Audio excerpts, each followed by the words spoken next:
আইসা তোমার বিয়ে করতো, বুঝছেন? কি বলছে আপনাকে? আমাকে বলে মানে এরকম ইমপ্রেস করার চেষ্টা করছে, বলে তোমাকে যদি মানে তুমি এত সুন্দর, আল্লাহ তোমার আইসা তোমার বিয়ে করতো। আবার বলতো তুমি জান্নাতের দূর থেকেও অনেক সুন্দর, এরকম এরকম কথা বললে, বুঝতে পারছেন? মানে মন গলানোর চেষ্টা করছে। আচ্ছা ভাই, আমার কথা এটা না, আমার কথা হচ্ছে আপনারে কিভাবে আপনার সাথে এই তার সাথে আহসান হাবিব পেয়ারের সাথে যোগাযোগ হয়েছে, কিভাবে? এটা হয়েছে ভাইয়া হঠাৎ করে আমাকে, আমি ওর ওই বিভিন্ন ধরনের ছাড়তো, এটা প্রায় ফেব্রুয়ারি মাসে। পরে ফলোয়ার থাকা অবস্থা আমি একটা কমেন্ট করছিলাম যে আপনার এগুলো আমার কাছে খুব ভালো লাগে। এটা করার পরেই আমাকে রিকোয়েস্ট পাঠাইছে। পরে আমি তো আশ্চর্য হয়ে গেছি, এমন একটা মানুষ আমাকে রিকোয়েস্ট পাঠাইছে। আমি অ্যাকসেপ্ট করার পরে আস্তে আস্তে মানে আমাকে মেসেজ দেয়, কল দেয়। কল মনে করেন একদম ডাইরেক্ট ভিডিও কল দিয়ে আসছে। আর এরকম এরকম কথা বলতো, মানে ওয়াজের সুরে যেন ওর কথা শুনে মানে যে কোনো মেয়ে ভুলে যাবো, এত হাদিস কোরআনের কথা এমন ভাবে বলতো।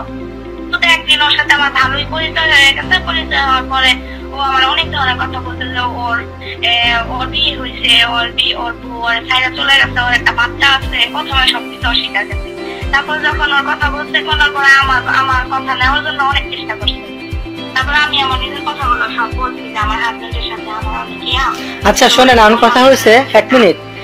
আপনারা তো সবাই জানতেন যে ওই আহসান হাবিব পেয়ার, ও তো এতিমখানা বড় হয়েছে, ওর তো গরিব, কোটি টাকার বাড়ি গাড়ি, নারী এখন নাই, নারীর তার অভাব নাই। তো এখন সেইগুলা বিভিন্ন জায়গা থেকে মানুষের টাকা পয়সা পাঠায়, অল্পটা দেয় আর সবটা রেখে দেয়। কিন্তু আমার প্রশ্ন হলো, একটা গরিব ছেলে কোটি টাকার বাড়ি করে, গাড়ি রাখে, তারপরে ব্যাংক ব্যালেন্স করে, তারপরে আপনার জায়গা জমিন কিনে, তারপরে আপনার ক্যামেরা কিনে, ক্যামেরাম্যান রাখে, চাকরি, তার ঘরে 3-4টা ল্যাপটপ, এত টাকা কোত্থেকে আসে? মানুষ না এগুলো বুঝে না। তা আপনাকে ইনবক্সে কি এসএমএস করতো? বাজে না ভালো কমেন্ট মানে মেসেজ কোনটা? মানে ভাইয়া আপনার কথা স্পষ্ট আসতেছে না, মাঝে মাঝে বাইরে আসছে, তো আমি আসলে ভালো করে বুঝতে পারছি। আমি বলছি যে আপনি যে বললেন কিছুক্ষণ আগে আমার ইনবক্সে যোগাযোগ করলেন যে আমি ওর সাথে, ও আপনাকে অনেক ডিস্টার্ব করছে, আমি আপনাকে ফোন নাম্বার দিলাম যে ফোন দেন, আমি বিস্তারিত জানি। তা আপনার কাছে কি ডকুমেন্ট আছে? আপনি বলছেন কি বলছেন যে কি ছিল ইনবক্সে? ভাইয়া ডকুমেন্টের কথা আমি আপনাকে বলছি যেটা, সেটা হচ্ছে তেমন কোনো প্রুফ আমার কাছে নাই। আমি সবসময় মেসেজগুলো ডিলিট করে রাখতাম। ভিডিও কল দিত, ও এমনি আমাকে অডিও কলও দিত। প্রায় 2 মাস যাবত ওর সাথে আমার কোনো কথা হয় না। তার আগেও আমার অনেক জ্বালাইছে। এমন এরকম প্রস্তাব দিচ্ছে যে আমার সাথে ইমোতে বা ভিডিও কলে, ফেসবুকে করতে চাইছে। এরকম প্রস্তাব দিচ্ছে আমার কাছে। একদম মানে এরকম ভাবে কথা বলতো, মাগো ছাড়া কোনো কথাই বলতো না। আজকে 2 মাস যাবত ওই ছেলের সাথে আমার কোনো কথা হয় না। আচ্ছা,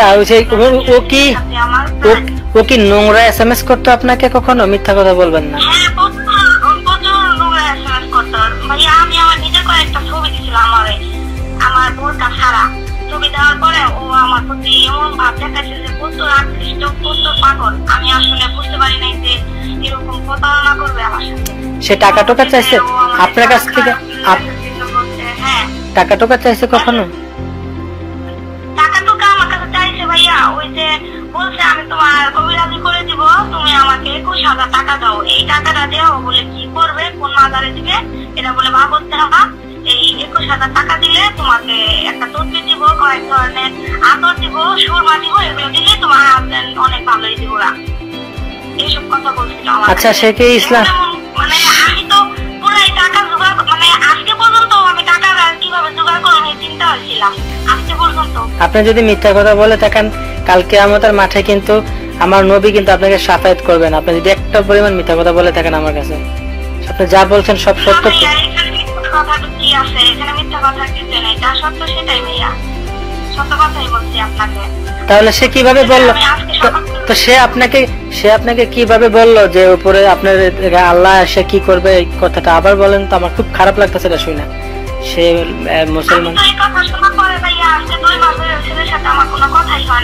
কেমনে বলছে কথাটা কেমনে বলছে আপনাকে? কথাটা বলছে ভাইয়া ভিডিও কলে কথা বলার সময় ওই আমাকে দেখছে, দেখার পরে মানে এত খুশি হয়ে গেছে, মানে ও সুন্দরী কোনো মেয়ে নাই, বা আমি যেরকম ও আমার প্রকাশ করছে যে মানে বিশ্বের মধ্যে একদম এত সুন্দর, বলতে তুমি এত সুন্দর, তোমার এত আল্লাহ উপর থেকে নাই এসে তোমার বিয়ে করবো। এই কথা বলার পর ওই ছেলের সাথে আমার 2 মাস ধরে কোনো কথা হয় না। ওরে আমি আনফ্রেন্ড করে দিছি অনেক আগে, আনফ্রেন্ড করে দেওয়ার পরে ওর সাথে আমার ফলোয়ার ছিল 2 মাস। নাউজুবিল্লাহ। এই কথা আপনি আপনি আপনি আপনি 1 মিনিট, আপনি কোরআন ধরে বলতে পারবেন যে আপনি সত্যি কথা বলছেন এই কথাটা? আপনি মুসলমান, উপর আল্লাহ দিতে আমি খোদার কসম আমার এই কথা বলছে। কোরআন ধরে বলতে পারবেন আপনি সত্যি বলছেন? বলছে এই কথাগুলো কিনা থাক, অত কথা বলা দরকার। Network disturb.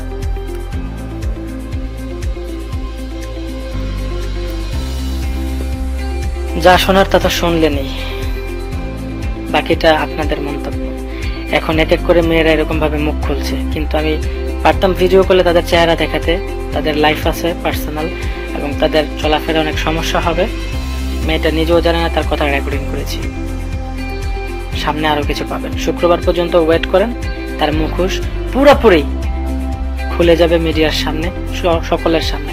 সে একটি গরিব ছেলে, কিভাবে সে কোটি টাকার বাড়ি করে, কিভাবে গাড়ি করে, কিভাবে ড্রাইভার রাখে, দারোয়ান রাখে, 3-3টা ল্যাপটপের কারিগর রাখে, ক্যামেরাম্যান রাখে, কিছুদিন পর পর ক্যামেরাম্যান চেঞ্জ করে। সে যে গজলগুলা গেয়েছে আপনারা বলেছেন সে তার কণ্ঠে, সেটা তার কণ্ঠে না। এখানেও আপনাদের সাথে 2 নম্বরই করেছে। সেই কণ্ঠটা তার না, সেটা হচ্ছে হোসাইন ভাইয়ের। আরো অনেক প্রুফ, অনেক প্রমাণ আমার কাছে আছে, আস্তে আস্তে আপনাদের সামনে তুলে ধরবো।